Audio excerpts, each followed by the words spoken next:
Welcome, Pewter Report readers, viewers, and listeners to a brand new edition of the Pewter Report podcast, energized by Celsius, the official energy drink of pewterreport.com. It's a special Friday edition of the show. We don't typically do Friday episodes, but when your Tampa Bay Buccaneers play on Thursday night, we do another recap show. We had the Pewter Post game show last night, which actually trickled over into midnight. So technically, this is our second show on Friday. But yeah, we do have a Friday episode today. Wish the Bucs fans were in a bit of a better mood. I'm not calling you guys out specifically. I'm just saying I wish you guys would have had a nice victory for the Bucs. So this could have been a victory Friday. But nonetheless, we are going to talk about how do the Bucs regroup. Let's face it, they are reeling at the moment, having lost 3 in a row and not particularly looking good in any of those games. So they got the mini bye coming up. So we'll talk about what's next and get into Todd Bowles' press conference from today as well. I am your host, Matt Matera, joined with me, my co-host for this episode, also from pewterreport.com, my fellow colleague. He was with me on the Pewter pregame show. He was on for the second quarter of the game day show. It is Adam, the Sly Guy, Slavan. Adam, what's going on, man? Thank you for joining me this afternoon.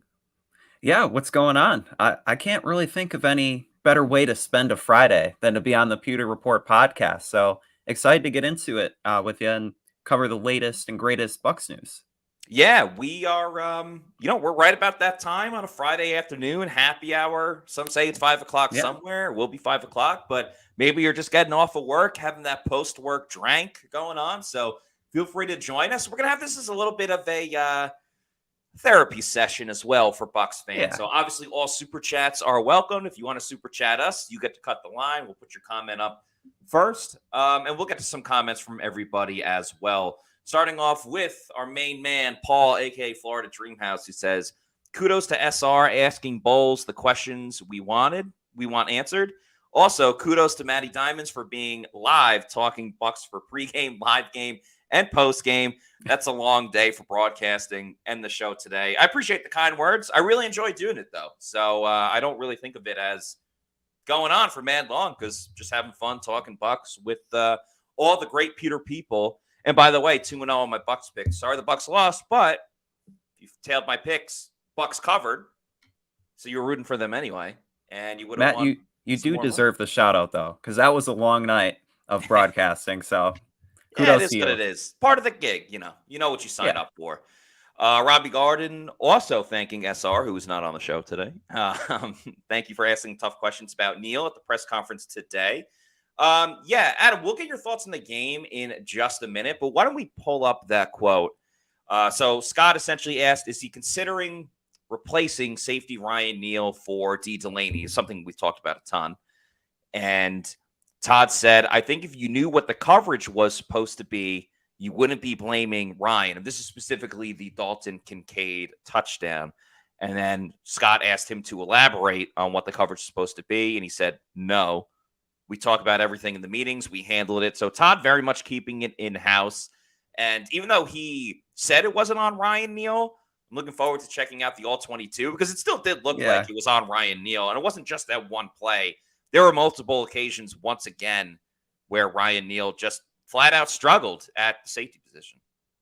Yeah, he did. And I mean, with Todd Bowles, you're not expecting him to just come out and directly blame Ryan Neal, but it doesn't take much, whether just looking from an eye glance or looking at PFF.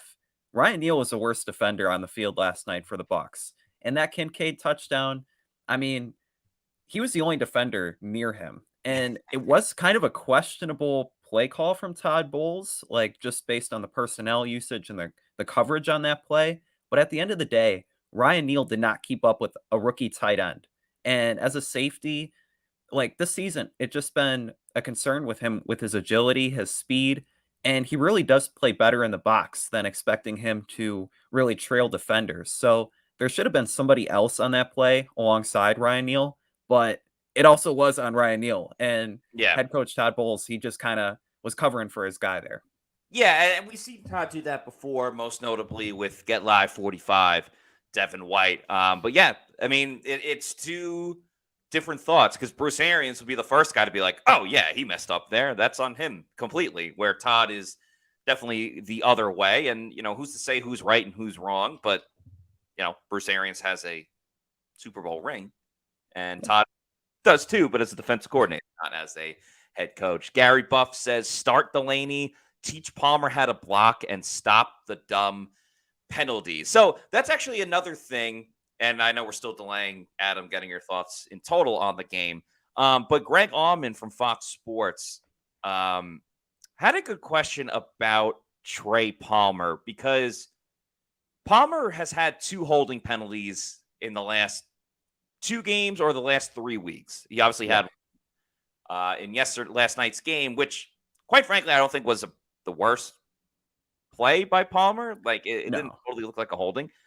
But Trey Palmer has been getting a ton more snaps, like pretty much to the point where Mike and Chris had 85% of the snaps in yesterday's game.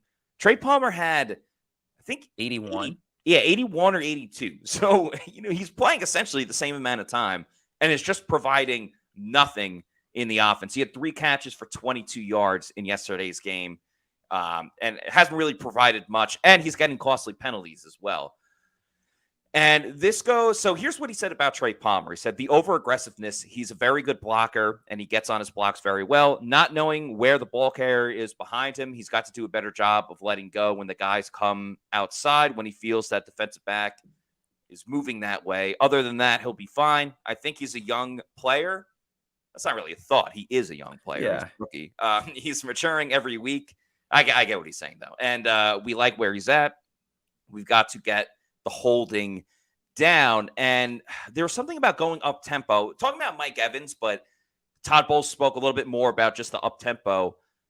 He said, there's always thought in doing tempo more, but when we did tempo more in the past, that's where a lot more penalties occurred. They're occurring without the tempo. We'll look into getting back into it. So at first he says, well, when we go up tempo, that's when more penalties happen.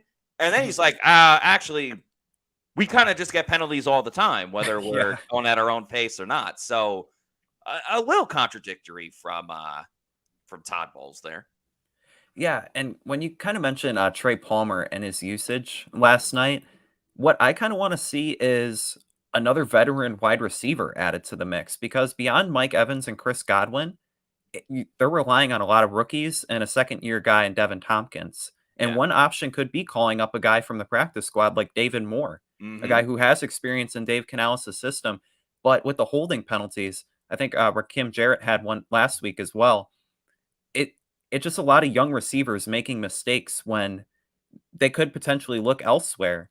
And with Trey Palmer getting 81% of the snaps and not being involved in the offense, why is he seeing the field 81% of the time when a guy like Devin Tompkins only saw like 12% of the snaps? Yeah, I think that's a really good point because something just isn't working. And another thing that hasn't worked either for the Bucs, I mean, it seemed like anytime the Bills blitzed on Tampa Bay in yesterday's game, it was an issue. Either Baker couldn't get the ball out or he would take a sack or, I mean, honestly, the biggest one was the blitz on 4th down where Baker got lucky with the face mask. And I bring that up because Mark Fisher has a good comment that says, and question, says, Matt, seems that Tampa had no hot routes to counter blitzes while the Bills did. Do you all see this as well? I honestly would have to go back and watch the tape. I haven't rewatched it since just, the game itself. But what I will say is just in general, the Bucs struggled heavily picking up the blitz. And that hasn't been the case for all season long. They struggled with it last night. It's something that I was worried about in training camp. And it seems like the veteran teams, the better teams in the league, when they blitz on the Bucs, they're able to get after Baker Mayfield rather quickly. So I do appreciate the question, Mark. All right, Adam, why don't we get your thoughts on just the game in total? We obviously talked a little bit about it, but what was your biggest takeaway or impression of the game? Yeah, I kind of like what you said last night on the game day show. It really was an instance of a death by 1,000 paper cuts. Yeah. The Bucs last night, they really just played undisciplined football. There was kind of a lack of effort from some key players. And then also looking at the offense, it's really just kind of lacking consistency, getting down the little things, and for Baker Mayfield, anticipating. I feel like the offense didn't really move with any sense of rhythm or semblance of a high functioning like offense. The scheme it just wasn't there. And then looking at the defensive side of the ball, a lot of big plays given up. And Mhm. credit to the defense this season for making splash plays when needed. They have 7 interceptions and quite a few forced fumbles, but you shouldn't really expect that. You should expect the defense not to bend as much as they have. And looking at the past 3 games, I was looking at the quarterbacks and how they've performed, starting with the Lions and Jared Goff. He completed 30 of 44 passes for 353 yards and had a 75 QBR. Looking at Desmond Ritter, 19 of 25, 250 yards, 63 QBR. And then last night, Josh Allen, 31 of 40 for 324 yards and an 86 QBR. So just giving up so many yards and playing off coverage, it was just really disappointing because the defense, they gave up so many yards and they need to have more consistency on that side of the ball as well. So really, it was just an inconsistent showing. Yeah, all around. I think the Bucks defense played their worst game of the Yeah. season. You can make the case for against Philadelphia. The Lions, it was just more they hit 2 shots, but that was kind Yeah. of the whole game with the Bucks not being able to score offensively. I do have concerns about getting a consistent pass rush from the front four. And I know that Yaya Diaby had a sack and Anthony Nelson had a sack, but that didn't tell the whole story. I mean, there was No. 3 quarterback hits the whole game compared to Baker got hit double-digit times. And I get that Josh Allen is extremely mobile. He's one of the best quarterbacks in the league. But we said before the game, Josh Allen, if you get pressure on him, he will panic and try to do too much. I was actually watching the Dan Patrick show earlier today, and he brought up a point. He was talking, someone else had made this point. He didn't remember who it was, but he was actually making the analogy to basketball. And he says, at times, especially if the going gets tough, Josh Allen tries to be the point guard while also trying to be the shooting guard, the shooting forward, and the center, like all at the Yeah. same time. And that's how you can take advantage of Buffalo. But Josh Allen, now, he wasn't a game manager, but he wasn't doing anything miraculous. Like Yeah. he was getting rid of Otherworldly.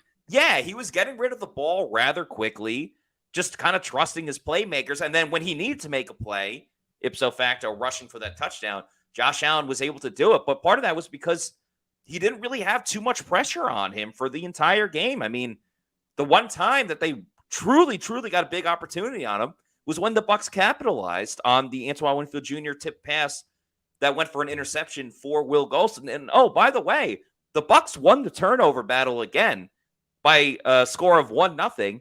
But once again, they won the turnover battle, but the offense was so terrible and the defense didn't hold up its end of the bargain that once again they win the turnover battle, but they lose the game, which is the end result that you care about the most. And now, Matt, I want to ask you, in terms of the Bucks defense, what do you think they're good at? Because it's not the pass rush. If you take out the Bears game, they have 12 sacks through 6 games.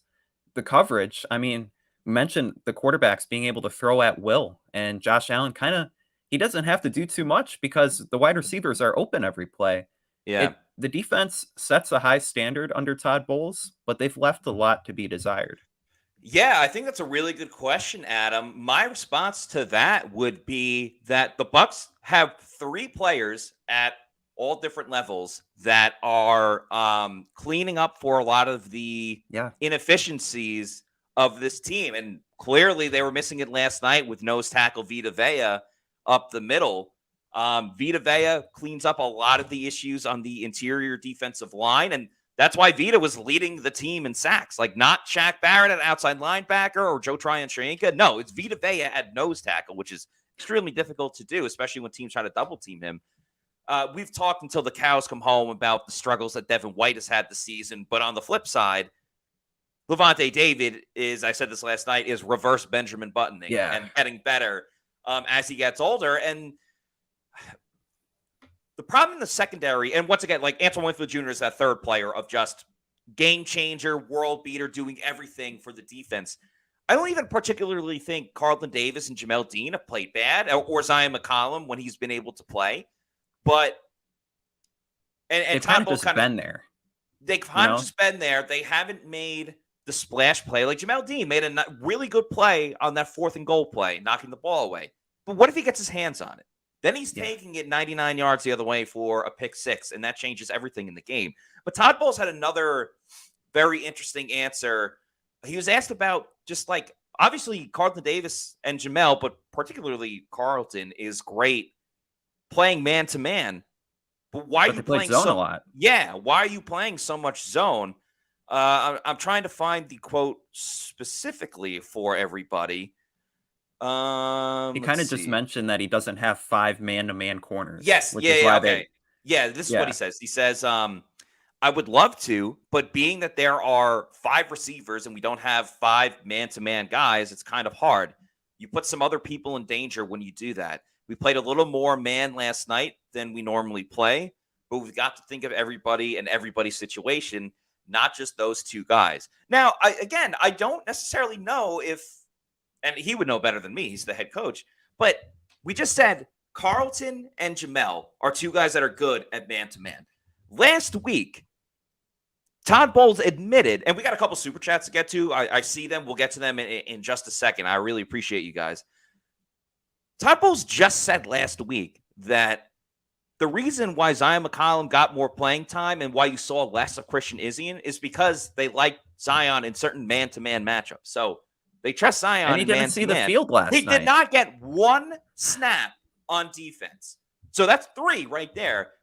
And you're telling me Antoine Winfield Jr. can't line up man-to-man against a receiver?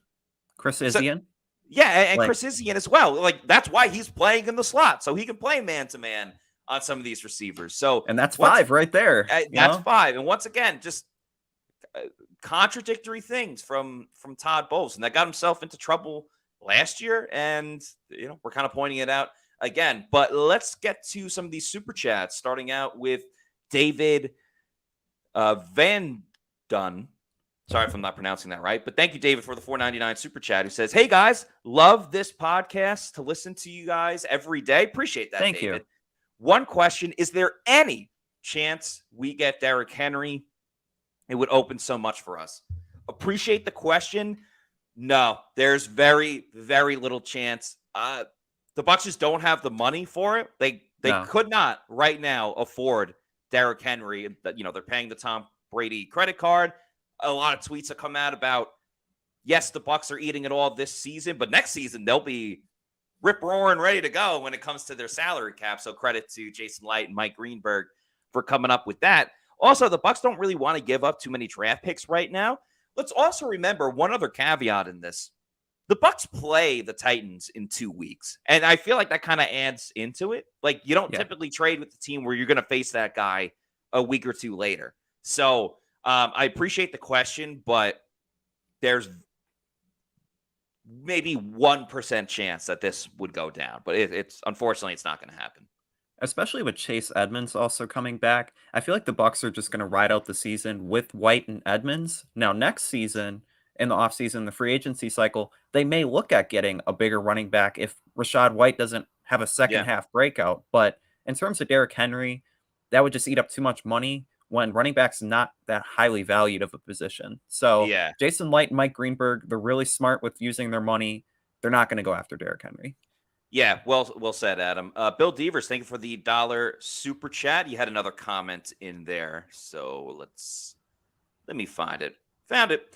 Bill says, and thanks again for the super chat. Always thank you, Pewter Report, for your great coverage to us fans. As always, again, thanks for the kind words. You guys being so nice on this Friday.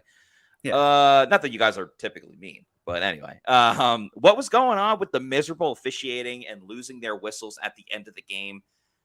Inexcusable on every level. Well, are you talking about the Hail Mary play? Because that one's a tough one to call. And here's the problem. And I talked about it a little bit on yesterday's show.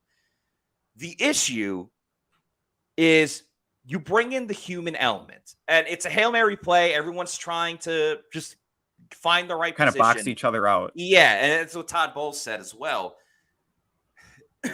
especially on the road or like on a call that would favor the road team, there's the human element of, for the ref, no one wants to be that guy that is going to call the flag in a really crucial moment. We actually saw it in Buffalo 2 weeks ago when it was Bills against the Giants. They did call a flag like the play before, so it was an untimed down. There could have been another penalty for holding in the end zone. They swallowed the whistle. They did not call anything, and it was over, and the Bills won.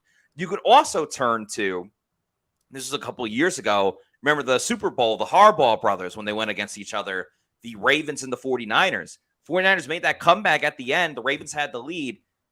49ers tried to throw it in the corner of the end zone on the last play of the game. Again, a little bit of contact and everything like that, but no flag was called, and therefore the Ravens won the Super Bowl.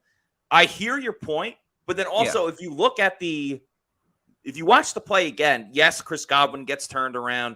Yeah, Cade Otton essentially got tackled. Mike Evans was like throwing people all over the place too. So you could make the case for both sides, and then it would just be an offsetting penalty, and you're doing the same thing again. So I appreciate the question. It's a good question. I think more than anything else, Adam, it's the human element of things. I agree. And I just think with the Hail Mary play, with everybody being so physical and trying to jockey for the ball, that's something I agree with Todd Bowles on. You really just have to outmuscle the guy and like tip it up and try to make a play on it. And the Hail Mary, it's such a, I don't know, kind of a give and take play. But if Cade Otton, if he were to just have flopped or maybe fell when he was getting pushed down, maybe they do call a flag on that. But otherwise, you never see a flag on a Hail Mary. Yeah, except for one time the Bucs did benefit from it in 2020. Yeah. It was at halftime, or right at the end of the second quarter. Brady threw a Hail Mary, and Gronk was able to draw a pass interference penalty. The Bucs got a field goal out of it. I actually think, because like the Hail Mary plays are so crazy, and the only time it worked, I mean, DeAndre Hopkins had that one crazy play where he legitimately jumped up and caught it. But most of the time, when a freakish Hail Mary play works, Aaron Rodgers had one against Detroit and then against Arizona. Motown Miracle, baby. Yeah, and then against the Cardinals. But most of the time, when you see those crazy plays, it's because the ball gets tipped and someone else caught it. You kind of saw it with like the Cade Otton 2-point conversion. I would, and again, the execution of this would be extremely difficult, but I would try to draw up a play where, like, say you have 5 wide receivers.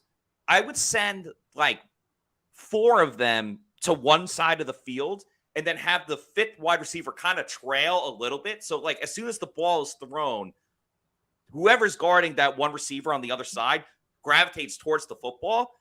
And what you kind of do is it's a jump ball. Try tipping it over to the other side. Again, trying to pull it off on one play is extremely difficult, but it's usually the second guy that, like, when the tip ball is coming, I would try to do like a tip pass type of play.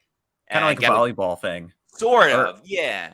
Or have like a wide receiver trail like 5 or 10 yards behind and kind of wait for all the action to unfold and then try to make a play on it.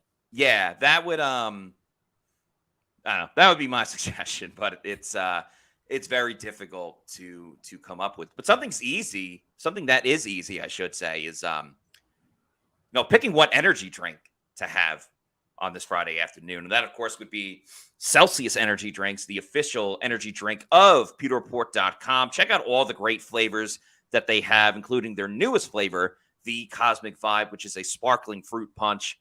My personal favorite is the Arctic Vibe, best flavor of all time. But you can't go wrong with any flavor, whether it's the sparkling wild berry, the sparkling orange, the strawberry lemonade, the peach mango, a tropical vibe. Adam, what's your favorite flavor? Ooh, that's a tough one. I've been really rocking the peach vibe lately. Awesome. Excellent suggestion. So, yeah, there's another one, the strawberry acai as well. So, if you need to know where to find a Celsius energy drink, don't sleep on the sparkling lemon lime or the Oasis vibe either. Go to the Celsius store locator on the Celsius website. You punch in your address, and it'll tell you the closest geographical location where you can find one. It could be your local Walmart, Target, health and fitness store, 7-Eleven. Yeah. Or your bodega. Bodega.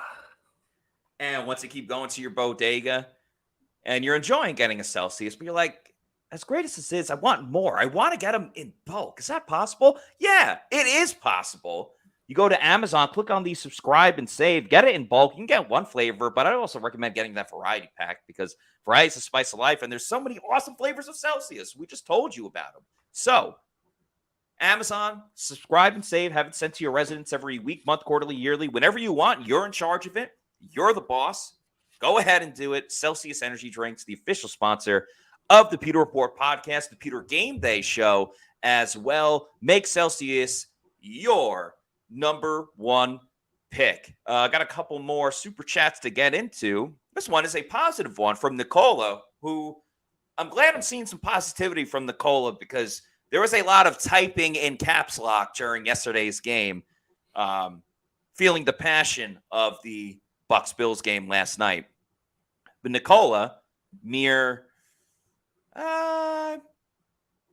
15 hours later, something like that, I don't know, says, and thank you for the $1.99 super chat, says, patience, my friends.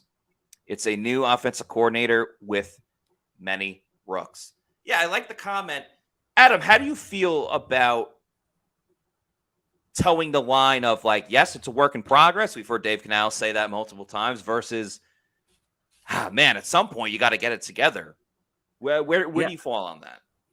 So there's one comment that stuck out to me from Canales. I want to say it was a week or two ago when he said that he doesn't want to simplify the offensive scheme for later in the season so it gets more complex and the guys understand it. But with the results, you almost kind of want to simplify it and kind of get back to the bare bones and the fundamentals. And with so many rookies and so many young players, I feel like it's almost too complex for them to understand with all the false starts, the holding penalties. There's just a lot holding the offense back. And so I wonder if that does come down to the scheme and some of the intricacies there. Yeah, it's you're onto something for sure, absolutely. And again, simplifying things I think would be fine. What happened to playing to Baker Mayfield's strength? I mean, Greg Allman had the tweet yesterday that in his career, Baker's 1 for 11 when throwing 40 times or more. And I'm not advocating that the Bucs run the ball more because clearly they can't. But it kind of worked last night, though. It did work. It did work last night to a degree. But I don't think Baker would have to throw it as much if he completed more passes or more passes where you're getting yards down the field. So, there's a lot to be fixed. I don't think it's all on Baker. I don't think it's all on the wide receivers, the offensive line. It's kind of everybody. Everybody is kind of pitching in for the struggles that the Bucs are currently dealing with on the offensive side, which we could talk all day about the defensive struggles, but at the end of the day, when the Bucs are doing what they do week in and week out on offense, that's not sustainable to win games, and that's why they've lost 3 in a row. Have another super chat from Zachary Jarvis. Thank you for the $4.99 super chat. Do you see the Bucs as buyers or sellers before the trade deadline? Adam, I'll post this question to you first. So at this moment, I don't think either. I don't think the Bucs are going to be either buyers or sellers at the trade deadline because when it comes to selling, they're not going to trade Devin White at this time. They'll rather probably just let him walk in free agency. They're not going to trade Mike Evans. They didn't in the offseason. They didn't last season. Don't think they're going to now. And on the flip side, when it comes to buying, the only move maybe would be getting a tight end, somebody along the lines of Hunter Henry, but don't really see them going after a running back with Rachaad White and Chase Edmonds, again, leading the running back rotation. So kind of don't see them making either. And any personnel moves that they do make, I think will come internally. I think left guard Aaron Stinney last night probably should replace Matt Filer. That's one move they can make. Looking at the center position, Robert Hainsey, he's graded out as like the 27th rated center by PFF. Really would want to see Nick Leverett maybe getting some snaps there, kind of just trying to be that spark plug. He got into it on a special teams play last night. David Moore, the wide receiver, mentioned him earlier, maybe getting some reps over rookies. So I don't see them making a lot of trades, but maybe some internal promotions. There definitely is an opportunity for the Bucs to upgrade their team with players on the roster at the moment. And I think you laid that out perfectly in terms of what they can do specifically. Where I could see the Bucs adding someone new, or one of two ways. One, and we talked about how Jason Licht doesn't like to get rid of his draft picks, but what if it's a day 3 pick? What if it's a cheap 6th round pick that he can trade? That I think could be a little intriguing. I can also see another team making a trade, and therefore they have to like cut someone else, or I can see them picking someone up off of the waiver wire because another team was trying to do something to expand their team, and therefore someone else fell through the cracks. I can see the Bucs adding someone that way, but how much of an upgrade is that?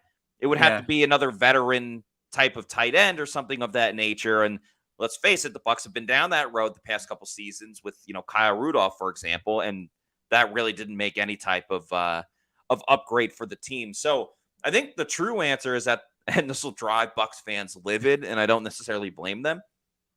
Probably the most likely answer is that the Bucs stay put and don't make a move one way for another. And that's going to drive some people irate. And you know what? I don't blame you. But this is one of those situations where you kind of have to look a little more forward down the road. And that's why I put Scott wrote his SR's Fab 5 today. And the whole article is about who the Bucs should sign to extensions, who do they have to kind of wait and see for, and who should they just already not sign an extension for. And Devin White, spoilers in that category. But what the two of the wait and see guys are Baker Mayfield and, more specifically, Mike Evans.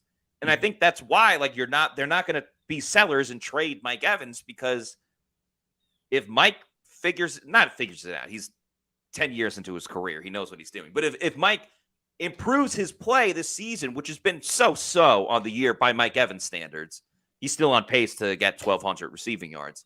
Yeah, not too shabby. Yeah, then they probably pay Mike a little bit more than if Mike barely cracks 1,000 yards this season. So you hate to say it, but it's a little bit of a wait and see approach, because you don't have many other answers, and you're not just going to trade Mike, where you could re-sign him and maybe you find a new quarterback or year 2 in Dave Canales' system and everyone's a little more comfortable. The Bucs can still very much compete. They're only one. If the Falcons lose on Sunday, I think they play Sunday, then they're, it's still only a game out of the division. So still a very long way to go. And this year was always viewed as a transition year and taking on all this dead cap and then opening it up next year. So again, that kind of points to, with the trade deadline, just seeing what they have internally and then next year reevaluating. But I do want to get your thoughts on 2 other positions. Sure. I was kind of looking at some free agents that maybe the Bucs could bring in. I think along the defensive line, a move should be made. There's a lot of just a guys along the defensive line, whether that's Greg Gaines, Mike Green, Logan Hall. Will Golston had a nice play last night, but he's kind of a part-time guy.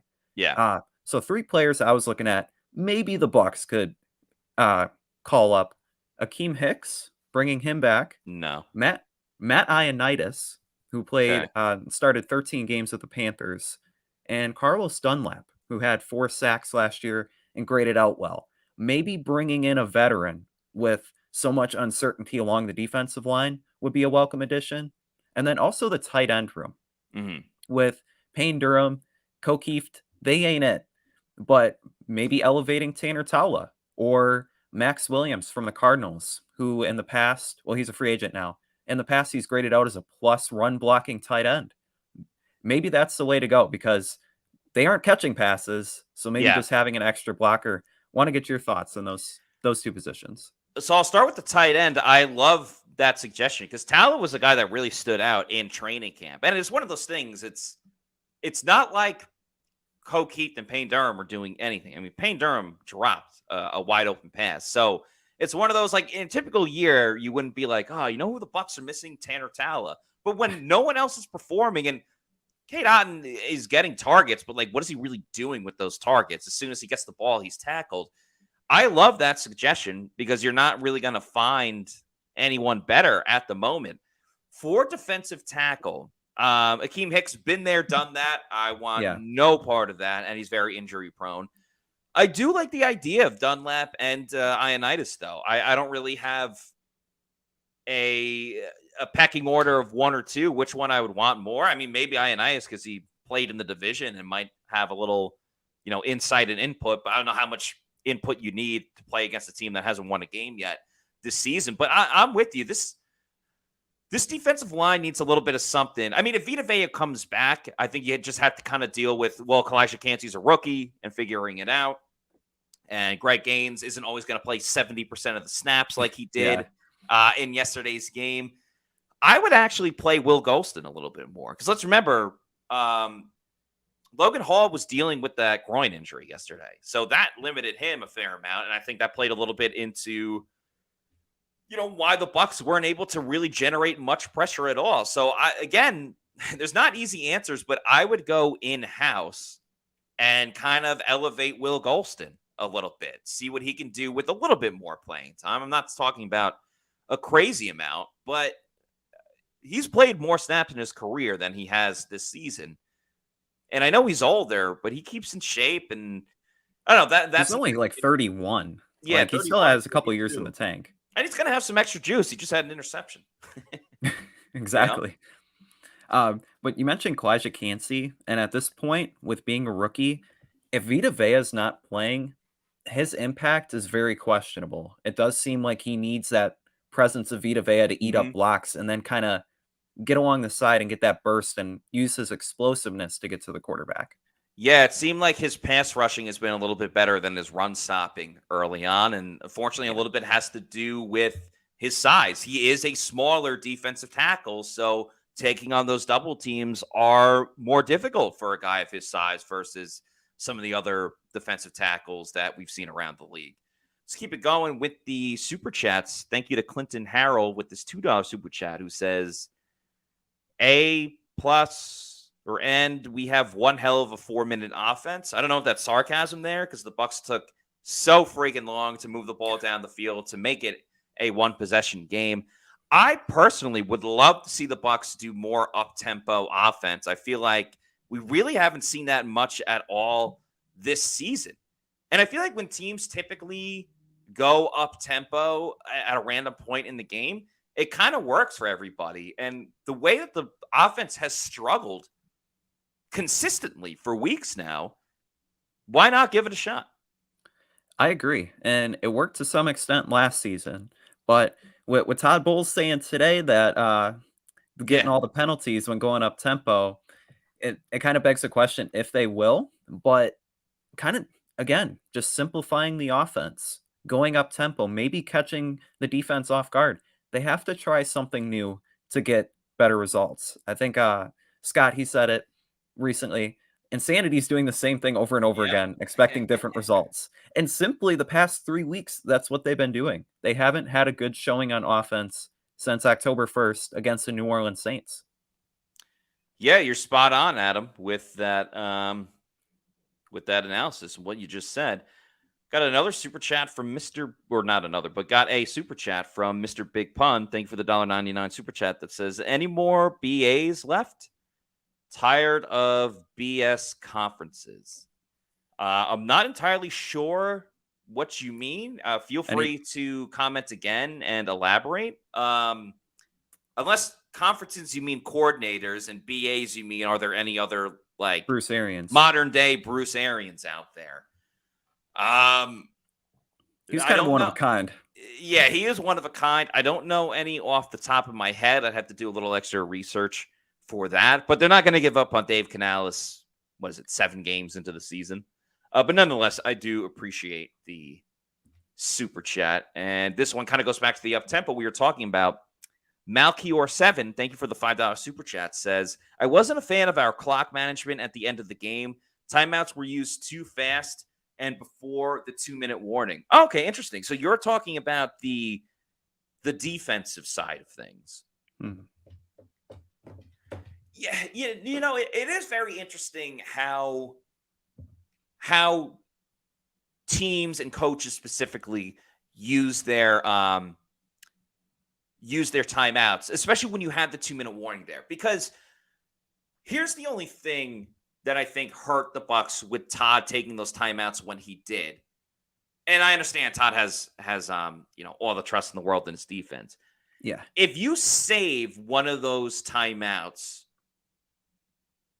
or you might have 2 left, and you wait till the third down, you wait till the 2-minute warning and it gets the third down. The Bills have to run their next play after the third down. The only advantage you get a little bit more is that the Bills would be more inclined to run the ball specifically, and it was a 3rd and 5, if I'm not mistaken. Mhm. The Bills would have been more inclined to run the football to force the Bucs to call one of their timeouts versus you try to run a pass play, it's incomplete, the clock stops, and the Bucs get 2 timeouts, and the Bucs still have a chance to win. When you call your second timeout and it's right before the second half or the 2-minute warning, the Bills can throw it and not really have to worry about it because the 2-minute warning is going to hit anyway.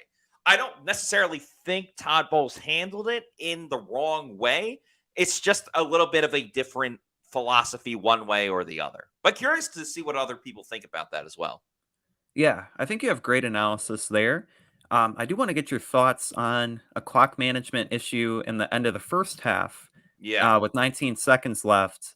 The decision not to go for it on 4th and 3 at the Bills 42 and not kicking a 57-yard field goal. I think it again points to Todd Bowles maybe trusting his defense to a fault.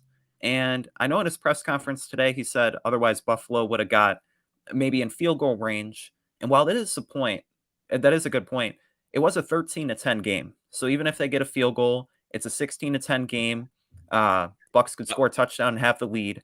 Yeah. But very questionable that he doesn't believe in his own offense as much as he believes in his defense. And yes, the defense has its stars, but at some point you got to put the ball in Baker Mayfield's hands and trust him to win games. It worked early on, but now it's not working. Yeah, I think the one with the 19 seconds remaining, I don't necessarily. I hate the move of bringing the special teams on to draw them off sides versus just keeping Baker out there and doing a couple of hard counts and everything like that. I understand his thought process of 19 seconds. I think it's more that the Bills were getting the ball in the second half. I think if the Bucs were getting the ball in the second half, they either go for it or try the kick because it's like Yeah. even if the Bills kick a late field goal, to your point, it's only 16-10 and the Bucs get the ball. But the way the defense was playing, if the Bills make it 16-10 on a big momentum play and they get the ball, I mean, they ended up going down 24-10 anyway, so who knows how much of a difference it would have made. I think the biggest indicator or killer was the first time when when he got the kick blocked when they went for it late. Like that one, why aren't you going for it in that situation? So I kind of understand, as stupid as it was to bring the special teams on, I kind of understand punting it there as opposed to why they didn't go for it that first time around. And McLaughlin did have the leg.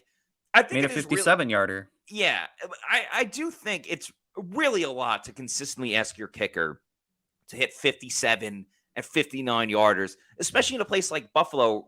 That field goal he made, like the wind really took it all over the place. Yeah, I think you're really asking a lot to be like, oh yeah, he'll just hit this 59-yard field goal willy-nilly. Unless you're Justin Tucker, not making it consistently. Yeah, exactly. But if you wanted to bet on whether or not he would hit that type of field goal, the best place where you can go and bet on something like that would be mybookie.ag. And I know the Bucs aren't playing anymore, but as Scott keeps saying, the Bucs can't hurt you on Sunday. There's a ton of NFL to bet on Sunday, college football as well. You can check out my show, Pewter Picks and Props, where I have the rest of the league, my NFL picks. But if you go to mybookie.ag, use the promo code Pewter, that's PEWTER, you can get a first deposit bonus all the way up to $200 and as little as $45. So you're essentially putting free money in your account. And as Mark Cook once said, the late, great Mark Cook, whose birthday was yesterday, RIP to Cookie. Hopefully Florida State wins for him on Saturday. He used to say, even if you learn from Plant City Math, you know that is one heck of a deal. So if you're a gambling fan, head on over to mybookie.ag. Get that first deposit bonus with the promo code Pewter. That's PEWTER. And start winning yourself some money. I thought Christopher Oxetine, before I said, by the way, yesterday was Mark Cook's birthday. he would have been unhappy with the loss. Yeah, that is true. However, hopefully Mark will be happy with a Florida State victory on Saturday. We did talk about it a little bit yesterday on the show. Let's get back to the super chats. We have 2 from the same person. Thank you to Ron John 05. Maybe that's why he did 2 super chats for twice the name. Thank you for the 99 cents and the $9.99 super chat. Ron John 05 that said, been listening to you guys for years. That's awesome. Thank you so much, Ron John. Thank you. Great job, and you guys keep it real, no bull. Why is Neal still in the game and not Delaney? Blows my mind. Go Bucs. Always have hope. I do agree you should still have hope. And we'll talk a little bit more about this on Monday's show about just there's still a lot in front for the Bucs to come back and win this division. Why is D. Delaney not starting over Ryan Neal? That's something that we're trying to get an answer out of from Todd Bowles. But he's been a little ironclad. Yeah, he's not budging on that. I mean, the tape shows, watching it live shows that Ryan Neal has struggled in coverage specifically. Todd even admitted that he's better in the box, but they're not using him in the box a ton.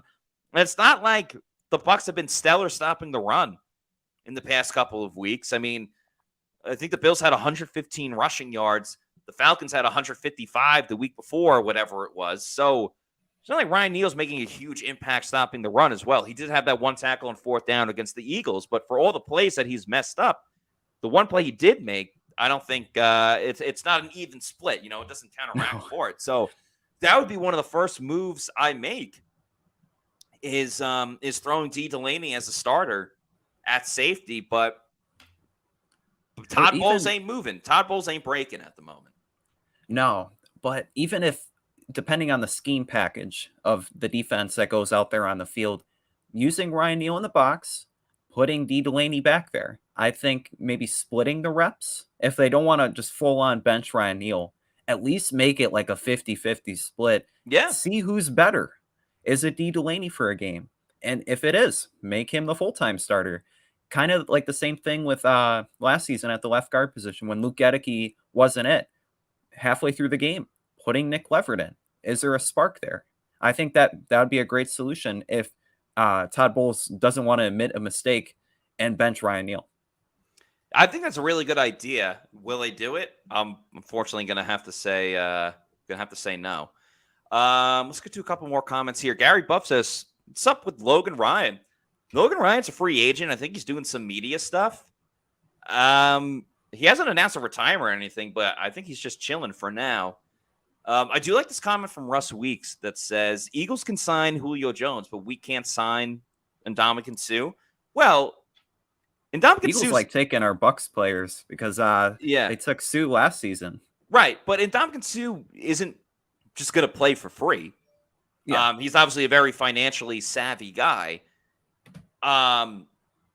So can the Bucs really afford what Ndamukong Suh wants right now? No, I don't think so. And also, if you're Ndamukong Suh, why would you want to go to the Bucs? Like last year, he signed late in the season with the Eagles, and it was clear the Eagles were a Super Bowl contender, and they did go to the Super Bowl. I think Ndamukong Suh's 1-2 in the Super Bowl because he lost with the Rams when they lost to New England. Won it.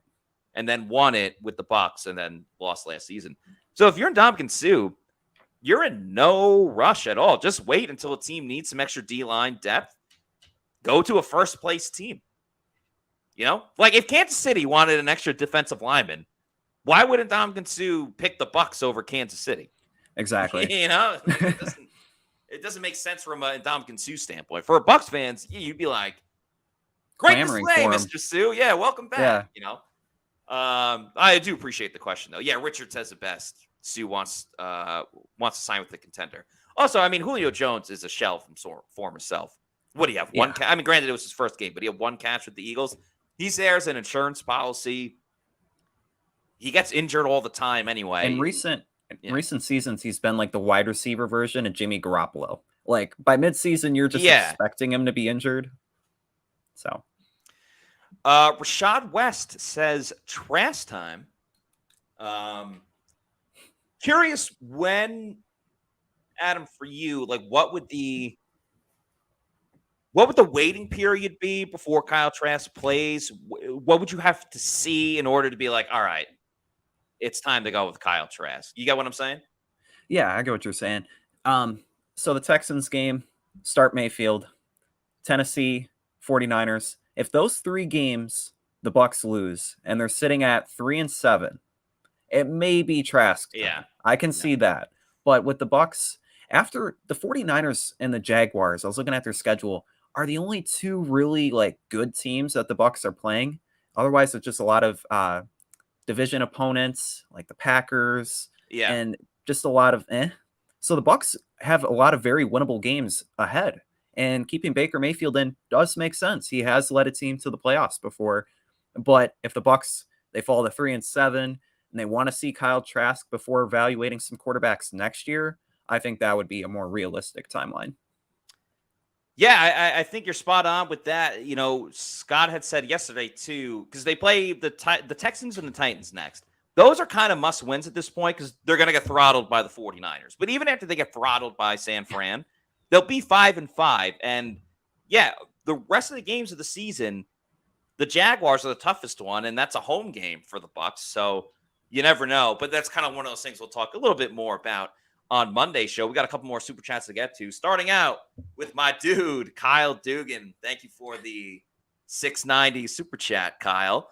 Says the Pats stink. So the Bucs should trade for Hunter Henry, Zeke, or, and this would make a good fantasy football name, wouldn't it? Forgot about Ramondre Stevenson. Kyle, you the man. Thank you so much for the super chat. So yeah, Scott Reynolds actually wrote about trading for Hunter Henry. And the Bucs do have a history of trading with the Patriots. Jason Light obviously has a lot of ties to the New England organization, having previously worked there. And obviously they struck a deal to get Rob Gronkowski, if you've ever heard of him. Yeah. Hunter Henry would make a lot of sense. He's a little bit older in age, and I'm not sure what his contract is at the moment. Zeke would make sense. I think Zeke is kind of a shell of himself, kind of like what we were talking about with Julio Jones. But there is history. Former Cowboys running back coach, now Bucs running back coach, Skip Peete, obviously worked with Zeke for a majority of his career. And Stevenson's probably the best player out of all these 3. So I really like the suggestion. It's just, what exactly is Tampa Bay going to give up? If it's anything... Sorry, go ahead. I was just going to say, if it was giving up like a 6th-round pick and then getting back Henry in a 7th, definitely could see that. Agreed. But with Zeke, kind of got another like veteran running back, kind of past his prime. And Chase Edmonds. Edmonds has been injury prone, not as productive in recent seasons. But forgive me if I'm wrong. Ramondre Stevenson is also a really good receiving back. Yeah. So maybe utilizing him as a backup. But yeah, I would definitely think Henry and Stevenson are two more viable options than Zeke. But thank you nonetheless to Kyle for the super chat. And shout out to Blink 182. Great band. And your Halloween costume this year. Revfish with a $25 super chat. Thank you so much to Revfish, who says, just donating to cover yesterday and today's chat. That is super, super kind of you, Revfish. We really appreciate it. I've had so much fun interacting with everybody, whether it was the podcast this week, the game day show, which you were on as well, Adam. Ton of comments, ton of great interactions, questions, opinions. The passion really shined through, whether good or bad performances by the Bucs. So, Revfish, thank you so much for this $25 super chat. It is greatly and really appreciated. And another thing you could really appreciate, without question, is finding the right people to go to in order to best take care of your money. And the best place that can help you would be Muni Financial. At Muni Financial, we help you live in the now. Dude, congratulations. We're so happy for you. Thank you. And even though the now may feel very different, you still need to plan for the future. How's retirement treating you? Oh, just fantastic. I know I say it all the time, but you really got to come up to Colorado. Let's do it. All right. Yeah. We can help you develop that plan to keep you on track so you can still prepare for tomorrow, today. Muni Financial. Plan ahead, stay ahead.